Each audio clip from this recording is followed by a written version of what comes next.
Hey, everybody, welcome back to the podcast. You're listening to the longest running superhero role playing game on Earth, also known as the Continuum Chronicles. And as always, I'm your host, Chris Kent, the Game Master, or GM for short. And this adventure was inspired by the X-Men six-player arcade game made by Konami back in 1992.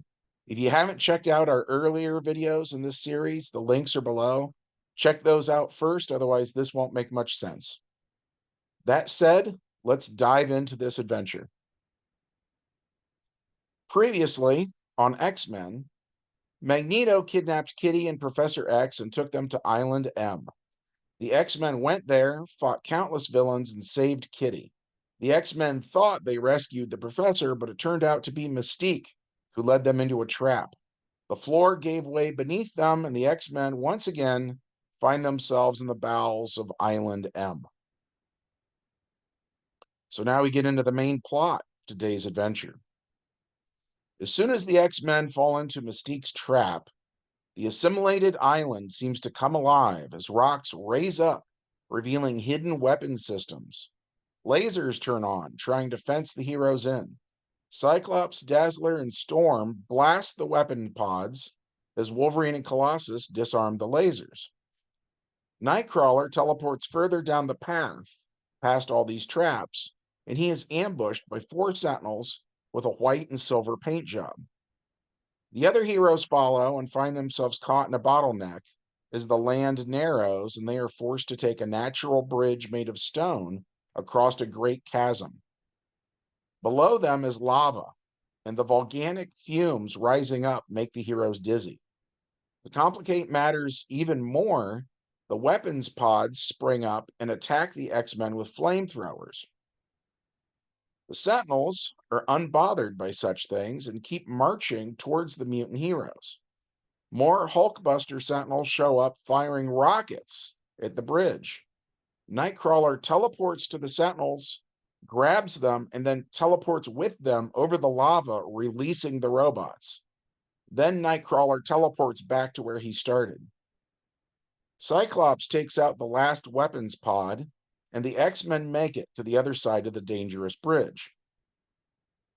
Strangely enough, on the other side of this stone bridge are Egyptian ruins.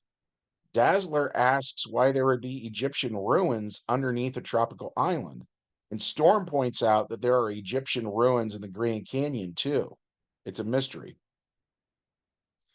The further the heroes go, it becomes clear that the X-Men are basically in the basement of some kind of huge pyramid. And Nimrod has assimilated this area as well, before the heroes defeated him. There's a section of wall here that is broken open, and they can see various bits of high-tech golden machinery within. The X-Men fight wave after wave of Sentinels, and as always, their hit points suffer because of it. Then, to their dismay, 3 versions of Pyro show up. As before, these aren't the original Pyro, these are aliens with Pyro's abilities. The 3 aliens jump around shooting fire at the heroes.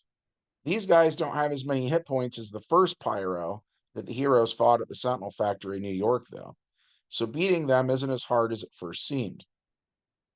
The X-Men beat the Pyros and then fight more Reavers, and after all of that, they reach a point where there are 3 Egyptian statues of what look like pharaohs carrying a type of sickle that the Grim Reaper would use. 2 of the statues come to life and attack.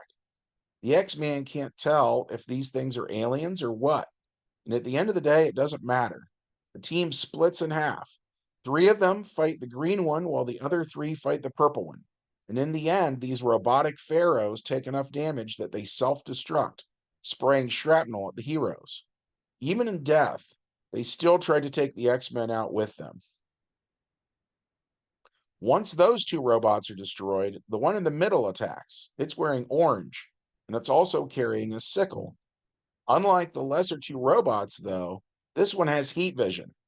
It shoots energy beams at the heroes, knocking out Cyclops and Nightcrawler. The remaining X-Men attack the robot. Colossus punches it. Wolverine uses claws. Dazzler fires lasers, and Storm shoots lightning. This robot explodes too, and this explosion is the biggest one yet. The whole area erupts into a fireball, knocking out the girls.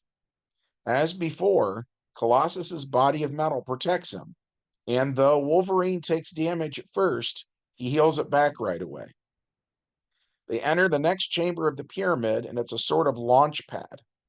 Top of the pyramid opens up, and Master Mold flies up, and away. Unable to fly, Colossus and Nightcrawler are forced to just watch this helplessly. Then we get into the epilogue. The other X-Men wake up after a while. They're on the launch pad where Master Mold was at. Colossus and Wolverine fill them in on what they missed. Cyclops radios Kitty and tells her they need pickup. So Kitty flies the Blackbird to the pyramid and sees its four-sided top has opened up. It's wide enough that she carefully brings the Blackbird into the launch pad area using the jet's VTOL capabilities. She sets it down and lowers the ramp. The X-Men get in the Blackbird, then Kitty sets a course for Asteroid M. That's it for this one. We enjoyed playing it. I hope you enjoyed hearing about it. If so, hit like, subscribe, ring the bell, all that jazz, and we'll see you in the next one. Bye.